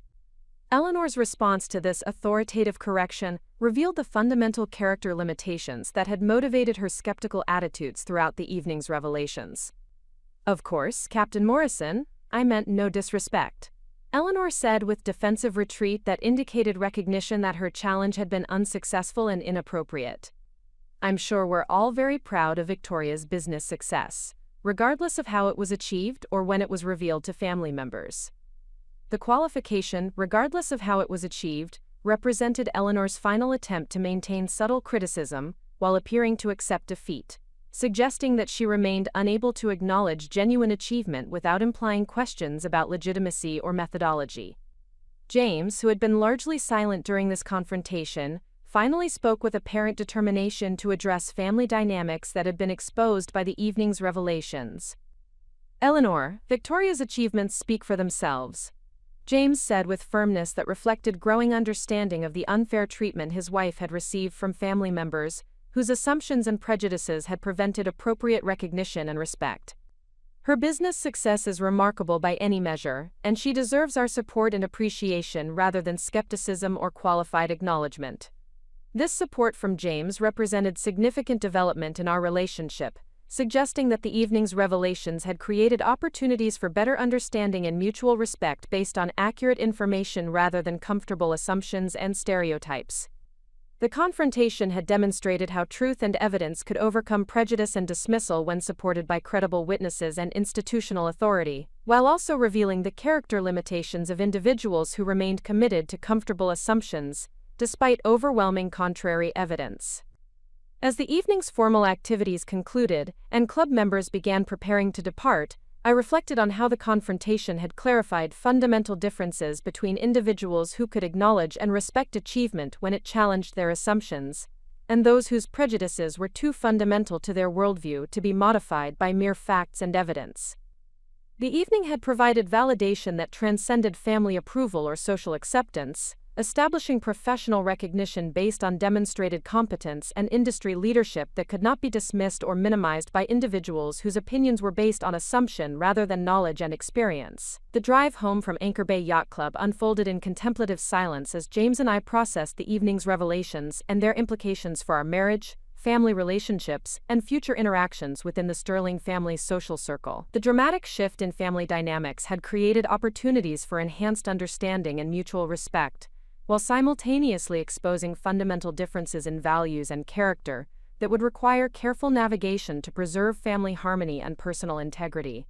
James broke the silence as we approached our Beacon Hills neighborhood, his voice carrying a tone of genuine curiosity that represented a significant departure from the casual disinterest he had previously shown toward my professional activities and business responsibilities. "Victoria, I need to understand something that's been bothering me since the dinner conversation." James began with apparent thoughtfulness that suggested serious reflection about the evening's revelations. "If Sterling Maritime Holdings generates the kind of revenue that Patricia mentioned, why have we maintained separate financial arrangements throughout our marriage? Your business success clearly exceeds my trust fund income, yet we've operated under assumptions about financial contribution that were completely inaccurate." This question addressed fundamental aspects of our relationship structure that had been based on assumptions about financial capability and independence that the evening's revelations had proven entirely incorrect. The inquiry provided an opportunity to discuss broader issues of financial autonomy, professional identity, and marriage dynamics that had been shaped by stereotypes and incomplete information rather than honest communication and mutual understanding. "James, I maintained financial independence because I never wanted there to be questions about my motivations for marriage or concerns about access to Sterling family assets. I responded with the directness that the evening's revelations had made both possible and necessary. Your family's assumptions about my background and financial status made it clear that they viewed me as someone seeking economic security through marriage, rather than an individual capable of achieving independent financial success." The explanation revealed how family attitudes and social expectations had influenced fundamental decisions about marriage structure and financial arrangements that had persisted throughout 8 years of relationship without ever being directly addressed or reconsidered based on changed circumstances or improved understanding. James appeared to process this information with growing awareness of how family prejudices and assumptions had affected relationship dynamics and personal decisions in ways that neither of us had fully recognized or addressed during our marriage. His response would indicate whether the evening's revelations had created genuine opportunities for improved understanding and modified relationship patterns. "You're saying that you kept your business success private to protect yourself from accusations that you had married me for money, even though your income actually exceeded mine significantly," James said with what appeared to be developing recognition of the irony and complexity of the situation we had navigated throughout our marriage.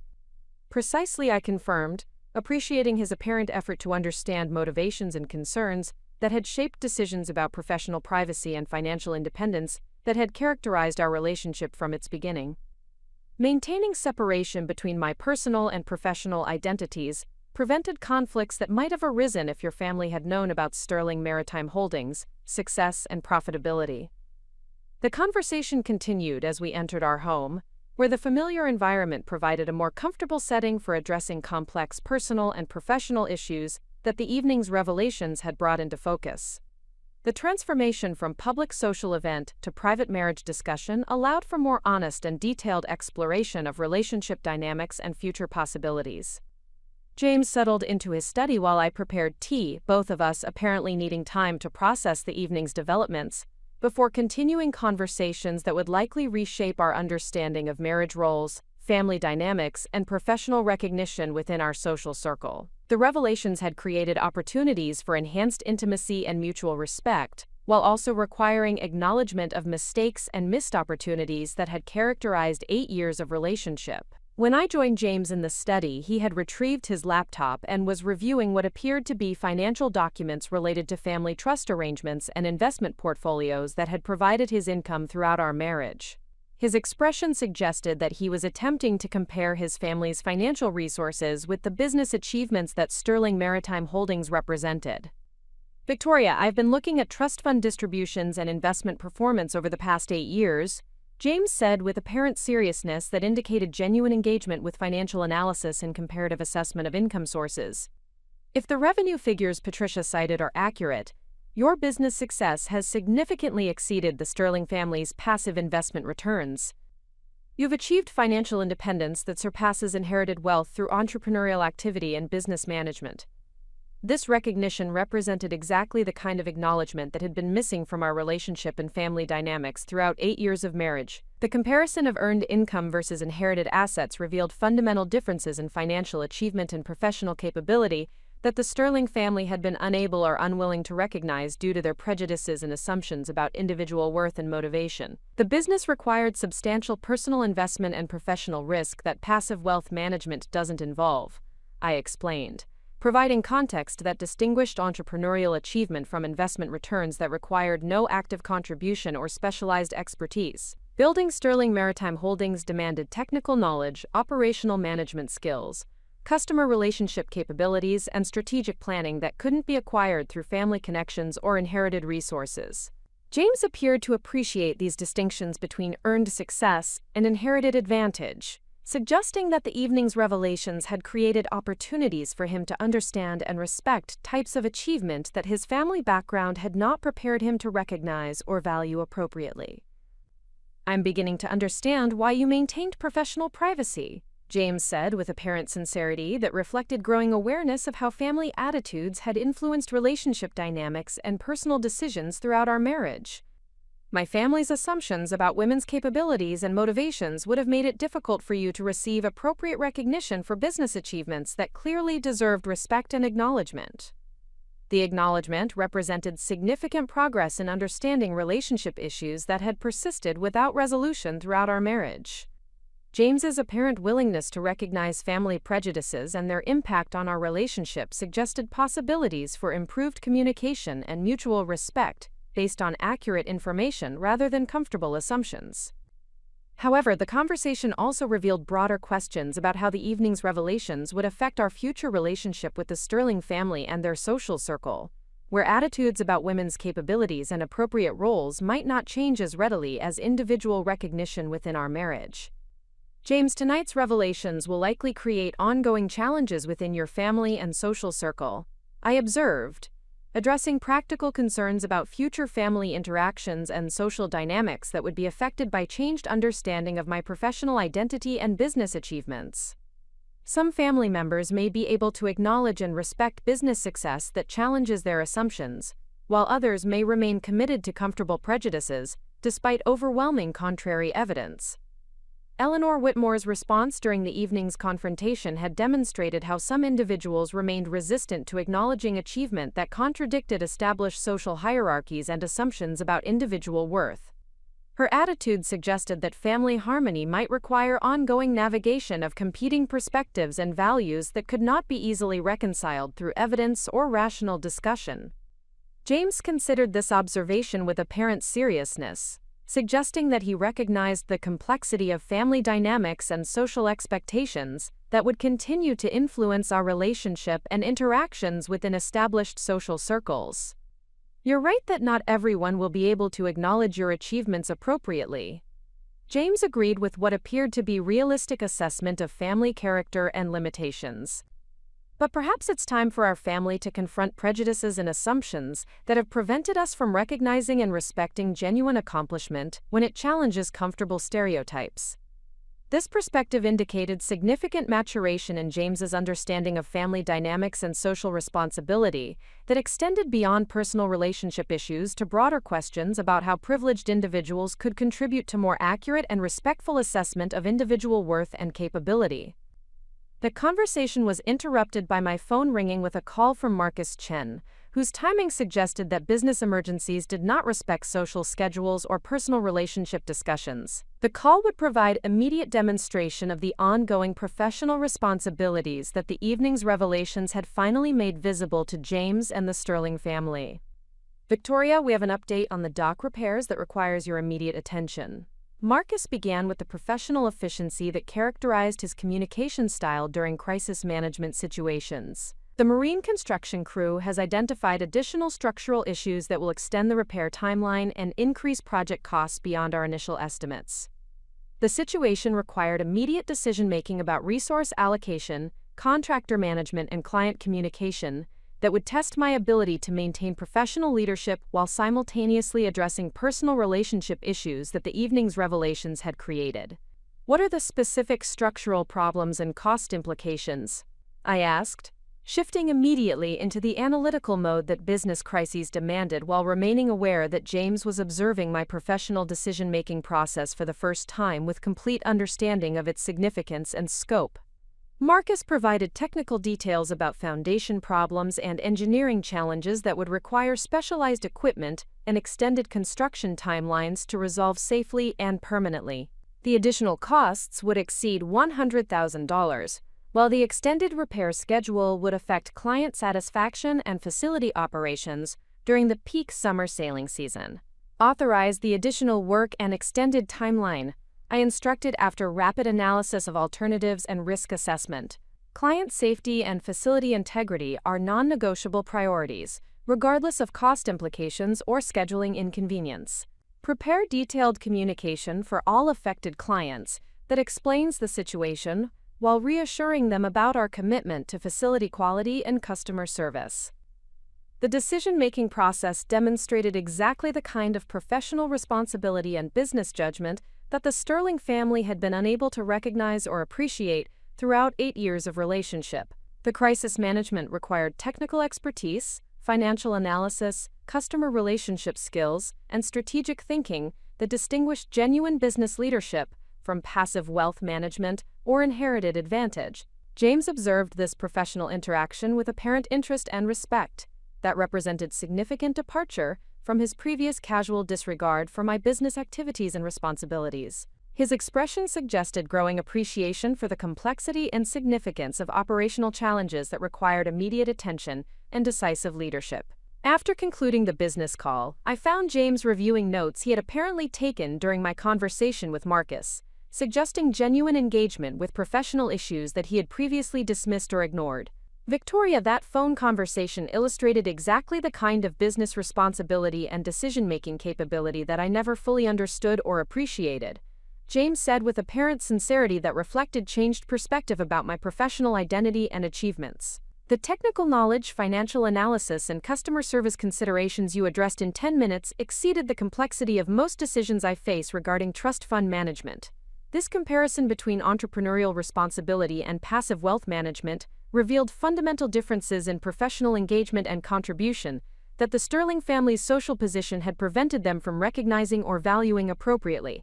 The acknowledgement suggested possibilities for enhanced respect and understanding within our marriage based on accurate assessment of individual capabilities and achievements." The late evening provided additional opportunity for reflection about how the night's revelations would influence our future relationship and interactions with family members whose attitudes about women's capabilities and appropriate social roles might require time and continued evidence to modify substantially. "James, tonight represents a beginning rather than resolution of relationship challenges that have persisted throughout our marriage," I observed, addressing realistic expectations about family dynamics and social change that would require ongoing patience and strategic communication to achieve successfully. "I understand that changing 8 years of assumptions and prejudices will require sustained effort and continued demonstration of respect for achievements that challenge comfortable stereotypes," James replied with apparent recognition of the work required to transform relationship patterns and family attitudes that had been established over extended periods. The conversation concluded with mutual recognition that the evening's revelations had created opportunities for enhanced understanding and improved relationship dynamics while also requiring continued navigation of complex family and social expectations that would not change immediately or easily despite overwhelming evidence of business achievement and professional competence. As we prepared for sleep, I reflected on how truth and professional excellence had finally received appropriate recognition while acknowledging that sustained change would require ongoing demonstration of the values and capabilities that the evening's revelations had finally made visible to individuals whose prejudices had previously prevented accurate assessment of my worth and contributions. The morning following the yacht club revelations began with an unprecedented situation in the Sterling household. James had awakened before 6 a.m. and prepared coffee while reviewing business publications and maritime industry reports that he had apparently researched during the early hours. This departure from his typical morning routine of leisure reading and casual breakfast preparation indicated genuine engagement with professional topics that had previously held no interest for him. I discovered him in the kitchen reviewing a detailed article about Sterling Maritime Holdings that had appeared in Maritime Business Weekly 6 months earlier, featuring comprehensive analysis of our expansion strategy and industry leadership in luxury marina services. The publication had included photographs of our flagship facilities and interviews with industry experts who praised our innovative approaches to customer service and operational excellence. "Victoria, I had no idea that your business achievements had received this level of industry recognition," James said with apparent amazement as he showed me the article's detailed coverage of Sterling Maritime Holdings, growth trajectory, and market influence. "This analysis describes your company as setting new standards for marina operations throughout New England, with expansion potential that could influence industry practices nationally." The article represented exactly the type of professional recognition that had remained invisible to the Sterling family due to their lack of engagement with maritime industry publications and business developments outside their immediate social circle. Their assumptions about my professional activities had prevented them from discovering publicly available information about achievements that had been documented and celebrated within relevant professional communities. Industry publications have covered our expansion strategy and operational innovations regularly over the past 3 years. I explained while reviewing the article's technical analysis of our facility management systems and customer service protocols. The recognition reflects sustained performance and measurable results that have influenced industry standards and competitive practices among marina operators throughout the region. James continued examining the article with obvious fascination, his attention focused on financial performance metrics and growth projections that demonstrated Sterling Maritime Holdings' substantial business success and expansion potential. His engagement with technical business analysis represented significant departure from his typical morning activities, and suggested genuine interest in understanding professional achievements that he had previously dismissed or ignored. The revenue figures and employment numbers in this article correspond exactly with what Patricia Caldwell mentioned last night.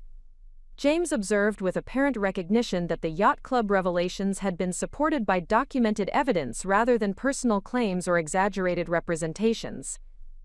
"Your business success is substantial and verifiable, not dependent on family approval or social recognition for its legitimacy and significance."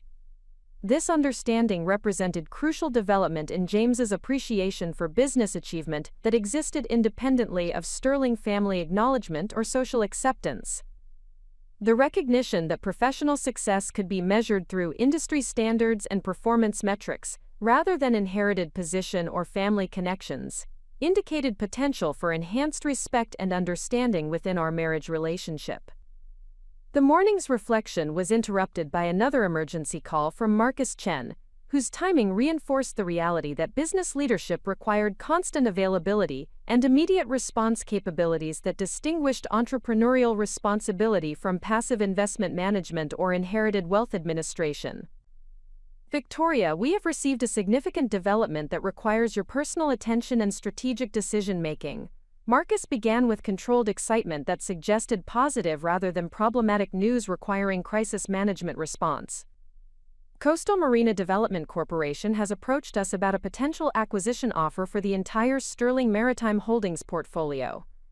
The information represented exactly the type of major business opportunity that required sophisticated analysis and strategic thinking about long-term company direction, market positioning, and personal professional objectives that extended beyond immediate operational concerns.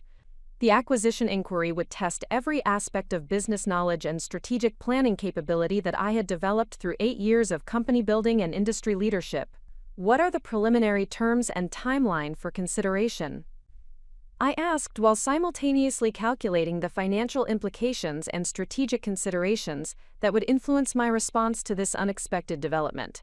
Marcus provided detailed information about the proposed acquisition structure, financial terms, and timeline for due diligence and negotiation processes that would determine whether the offer represented genuine opportunity for enhanced growth and industry impact, or merely represented financial speculation without understanding of operational excellence and market positioning that Sterling Maritime Holdings had achieved. The proposed valuation exceeds $400 million for the complete portfolio, with potential for performance-based additional compensation tied to continued growth and market expansion. Marcus reported with professional precision that reflected his own appreciation for the significance of this business development. The acquisition offer represented validation of business achievement that transcended family recognition or social acceptance, providing market-based assessment of company value and industry leadership that had been built through technical expertise, operational excellence, and strategic vision rather than inherited advantage or family connections. James observed my analysis of this business opportunity with obvious interest and apparent respect for the complexity of strategic decision-making that major acquisitions required. His attention to financial details and market implications suggested growing understanding of business leadership responsibilities that he had not previously encountered through passive trust fund management activities. Victoria, this acquisition offer represents recognition of extraordinary business success, James said with apparent awe at the financial scope and industry significance of the proposal. The valuation exceeds most established family businesses and represents achievement that clearly surpasses inherited wealth through entrepreneurial activity and professional excellence. The recognition represented exactly the type of acknowledgement that had been missing from our relationship throughout 8 years of marriage, during which my business activities had been dismissed as minor consulting work or hobby interests, rather than substantial professional achievements deserving respect and recognition. The offer requires careful analysis of strategic implications beyond immediate financial considerations. I explained while reviewing preliminary acquisition terms and assessing compatibility between Coastal Marina Development's expansion objectives and Sterling Maritime Holdings' operational philosophy and customer service standards. Any acquisition partner must demonstrate commitment to operational excellence and customer satisfaction standards that have built our industry reputation and client loyalty. The strategic analysis required consideration of how acquisition might affect employment for our 400 employees, service quality for existing clients, and continuation of operational innovations that had distinguished Sterling Maritime Holdings within the competitive marina services marketplace. These factors extended beyond financial calculations to encompass broader responsibilities and values that had guided company development and industry leadership. James appeared impressed by the comprehensiveness of considerations that acquisition decisions required, suggesting recognition that business ownership involved complex responsibilities and strategic thinking that extended far beyond profit maximization or personal financial benefit. How long will evaluation of this acquisition offer require? James asked with apparent understanding that major business decisions demanded thorough analysis rather than immediate response based on initial financial attraction. Comprehensive due diligence and strategic assessment will require approximately 6 weeks. I responded while calculating the timeline for financial analysis, operational evaluation, and strategic planning that would enable informed decision-making about this significant business opportunity. The process must include detailed review of Coastal Marina Development's operational capabilities, financial stability, and compatibility with our company culture and customer service standards. The conversation was interrupted by arrival of Margaret Sterling, whose unexpected morning visit suggested that the previous evening's revelations had created sufficient concern or curiosity to prompt immediate follow-up discussion rather than allowing family processing time before addressing relationship and business issues that had been exposed during the yacht club dinner. Margaret appeared somewhat tentative as she entered our kitchen, her expression indicating uncertainty about appropriate protocols for discussing business achievements that had fundamentally altered her understanding of family relationships and individual capabilities. Her presence provided opportunity to address family dynamics and future interaction patterns that would be influenced by changed recognition of my professional identity and achievements.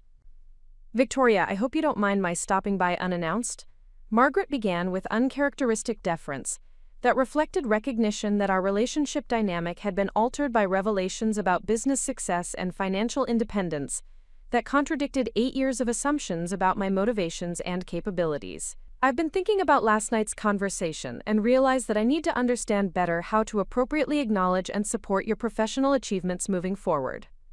The acknowledgement represented significant development in Margaret's willingness to modify relationship patterns and family attitudes that had been based on incomplete information and prejudiced assumptions, rather than accurate understanding of individual accomplishments and professional contributions. "Margaret, I appreciate your willingness to reconsider our relationship dynamics. I responded with diplomatic acknowledgement that recognized her apparent effort to address past mistakes while avoiding detailed discussion of specific incidents that might complicate future family harmony and mutual respect. I realized that my assumptions about your professional activities were completely inaccurate. Margaret continued with apparent sincerity that suggested genuine recognition of errors in judgment rather than merely strategic adjustment to changed circumstances. Your business achievements deserve recognition and respect that I failed to provide due to my own prejudices and limited understanding of entrepreneurial success.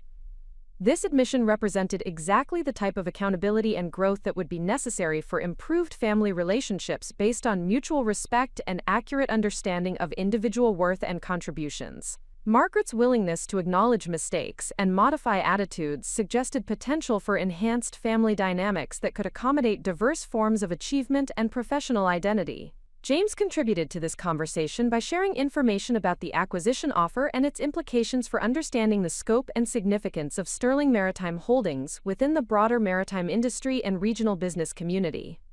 Mother, Victoria received a $400 million acquisition offer this morning. James announced with obvious pride that contrasted sharply with his previous casual dismissal of my business activities and achievements.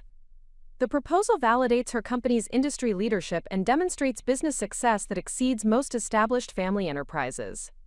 Margaret's expression indicated surprise mixed with what appeared to be genuine appreciation for the magnitude of business achievement that this acquisition offer represented. Her response would indicate whether she possessed sufficient character flexibility to acknowledge and celebrate success that had been accomplished independently of Sterling family resources or social connections. Victoria, that acquisition offer represents extraordinary validation of your business expertise and industry leadership, Margaret said with apparent respect that reflected recognition of achievement that clearly exceeded inherited wealth or passive investment management. I'm beginning to understand the scope of what you've accomplished through entrepreneurial activity and professional excellence. The conversation continued with detailed discussion of Sterling Maritime Holdings, operational philosophy, customer service innovations, and industry influence that had been invisible to Sterling family members due to their assumptions about women's capabilities and their lack of engagement with maritime business developments outside their immediate recreational interests. Margaret asked informed questions about facility management, customer relationship strategies, and expansion planning that indicated genuine interest in understanding business operations rather than merely offering polite acknowledgement of achievements she could not comprehend or appreciate fully. Victoria, I would like to learn more about your company's operations and industry contributions, Margaret said with apparent sincerity that suggested authentic desire for better understanding rather than social obligation to express appropriate interest. Perhaps you could arrange for me to visit Sterling Marina and observe the facility management and customer services that have built your industry reputation. This request represented significant development in Margaret's willingness to engage actively with my professional identity and business achievements, rather than maintaining polite distance from activities that challenged her comfortable assumptions about appropriate family roles and individual capabilities. Passive Nary as well. I would be pleased to provide comprehensive facility tours and operational briefings that would give you better understanding of marina management and the industry leadership that Sterling Maritime Holdings has achieved.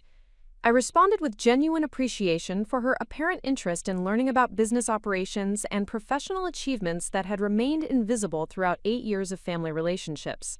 The morning's developments had created opportunities for enhanced family understanding and mutual respect based on accurate information about individual accomplishments and professional contributions, rather than comfortable assumptions and inherited prejudices that had prevented appropriate recognition of business success and industry leadership. As Margaret prepared to leave and James returned to his business publication research, I reflected on how truth and professional excellence had begun to transform family relationships while creating possibilities for continued growth and learning that could benefit all participants willing to acknowledge and respect genuine achievement, regardless of its source or compatibility with established social expectations. Up next, you've got 2 more standout stories right on your screen. If this one hit the mark, you won't want to pass these up. Just click and check them out. And don't forget to subscribe and turn on the notification bell so you don't miss any upload from us.